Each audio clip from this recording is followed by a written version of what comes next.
बिस्मिल्लाहिर्रहमानिर्रहीम। अस्सलाम वालेकुम नाज़रीन, मेरा नाम यासिर है। नाज़रीन, आज हम बात करेंगे सदका क्या है और अल्लाह के नज़दीक सदका देने के काबिल हम कब होते हैं और हमें कब कैसे सदक़े को अदा करना चाहिए।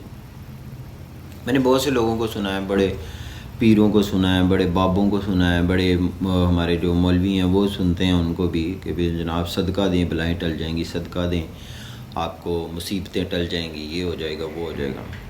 लेकिन कोई भी हमें ये नहीं बताता कि सदका देने की ज़रूरत कब पेश आती है और हम कब सदका देने के काबिल होते हैं।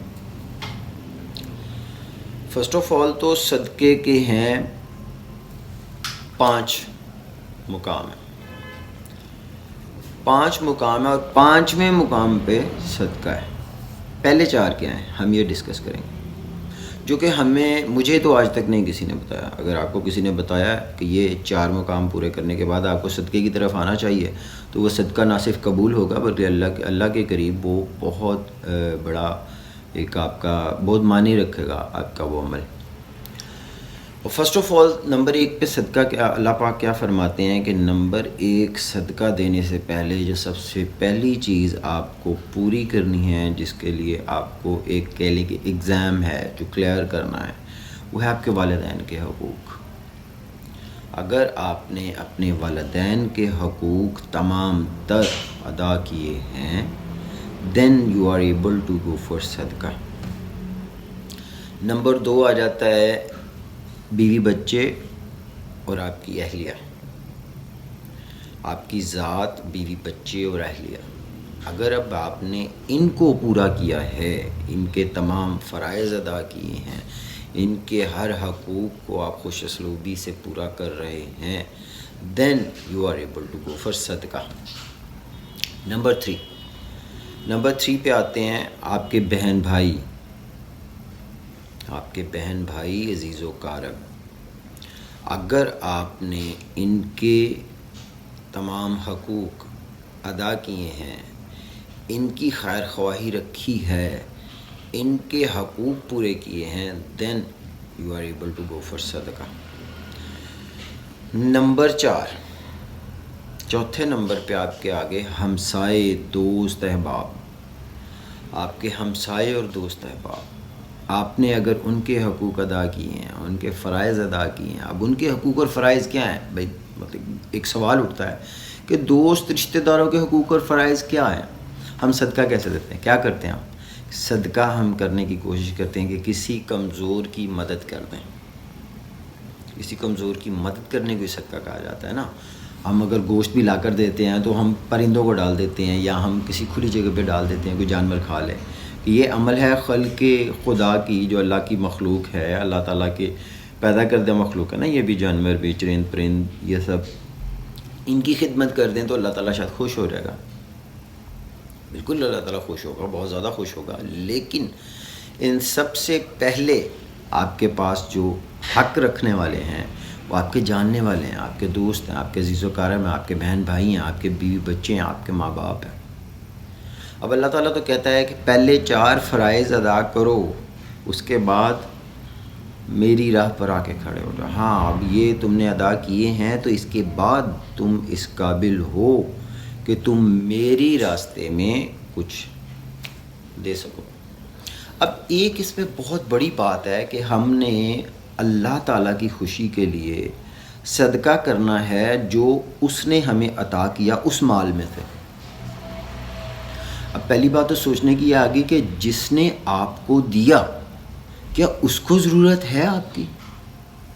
सोचने की तो ये बात है सबसे बड़ी, क्या उसको ज़रूरत है आपकी। अब यहाँ पे समझने की बात यह है कि सदक़े के मीनिंग्स क्या हैं।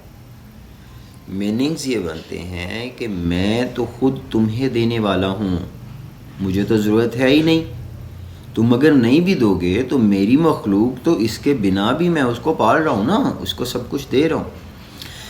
यहाँ पे एक छोटी सी बात समझिए कि अल्लाह ताला ये देख रहा है कि भाई तू सारी ताकत रखता है, हर चीज़ जानता है, फिर भी तू उसकी मदद कर रहा है जिसको तेरी मदद की ज़रूरत नहीं। अगर तुम नहीं भी मदद करोगे تو میں تو بیٹھا ہوں نا, میں کہیں نہ کہیں سے کوئی نہ کوئی وسیلہ بنا دوں گا اس کی مدد کے لیے.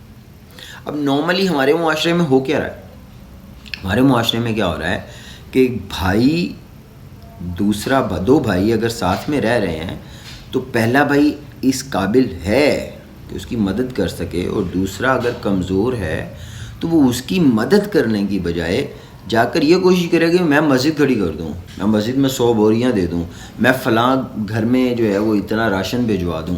اکثر رمضان شریف شروع ہوتا ہے تو ٹرینڈ چل گیا ہے نا, یہ ایک بڑا اچھا ٹرینڈ ہے, ایک ٹرینڈ چل گیا ہے کہ ہم کوشش کرتے ہیں کہ ہمارا جتنا بھی مال اپنی حیثیت کے مطابق ہم کسی نہ کسی کو مدد کرتے ہیں.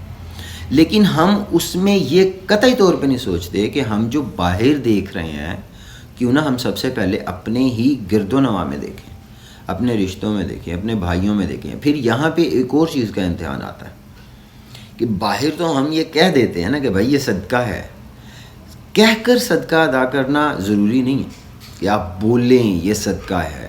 نیت بہت بڑی چیز ہے, اور پھر صدقہ دینے کے لیے آپ کو اس کے قابل ہونا پڑتا ہے. آپ صدقہ دینے کے قابل تب ہوتے ہیں جب آپ پہلے 4 فرائض پورے کرتے ہیں. ہماری کوشش یہ کیا ہوتی ہے, یہاں پہ ہمارے معاشرے میں بھی کیا ہو رہا ہے کہ ہم یہ کہتے ہیں کہ ہمارا رشتہ دار ہم سے آگے نہ چاہے, ہم تو صدقہ دینے میں بھی مقابلہ بازی کر رہے ہیں, تو پھر وہ صدقہ کہاں سے ہوا؟ اگر ہم اپنے گرد و نواح میں دیکھیں, خود کے اندر دیکھیں, اپنے گریبان میں جھانکیں, تو ہم تو صدقہ دینے میں بھی مقابلہ کر رہے ہیں ایک دوسرے کے ساتھ. وہاں پہ بھی ہماری کوشش یہ ہے کہ ہم دکھائیں. ہمارا صدقہ دینے سے زیادہ دکھاوا ہماری جو ہے وہ پہلی ترجیح ہوتی ہے کہ ہم دکھا کر لوگوں کو دیں, جبکہ صدقہ دینے کا مولا علی رضی اللہ تعالیٰ عنہ فرماتے ہیں کہ صدقہ ایسے ادا کرو کہ تم دائیں ہاتھ سے دو تو بائیں ہاتھ کو علم نہ ہو کہ تم نے صدقہ عطا کیا.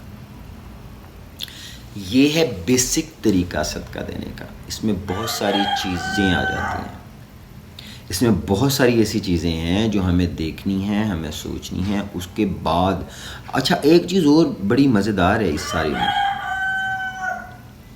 اگر آپ نے یہ پہلے 4 عمل اور یہ پہلے 4 فرائض ادا کر دیے تو کوئی انسان یہ بتائے کہ اس کو ضرورت پڑے گی صدقے کی, پھر تو وہی چیز آ گئی نا کہ اللہ تعالیٰ تو ٹیسٹ یہاں پہ کر رہا ہے, ہمارا امتحان تو ہمارا یہ ہے نا کہ بھائی جب وہاں پہ جا کر تم وہ عمل کرو جہاں پہ تمہیں یہ لگے کہ ہاں اب تو میں نے یہ سب کچھ ادا کر دیا. ایکسٹرا منی میں صدقہ کیا ہے؟ ایکسٹرا منی میں کہ آپ نے سارے اخراجات پورے کر لیے, سارا فرائض ادا کر دیے, بہن بھائی بیوی بچے ماں باپ عزیز و اقارب دوست رشتہ دار ان سب کو پورا کیا. ان سب کو پورا کرنے کے بعد ہاں اب تم آؤ, پھر ان سب کو پورا کرنے کے بعد ہمارے پاس جو ایکسٹرا منی بچتی ہے, جو ہمارا ایکسٹرا بجٹ بچتا ہے, جس میں ہمیں یہ ہماری سیونگز ہیں, سیونگز میں سے صدقہ بنتا ہے.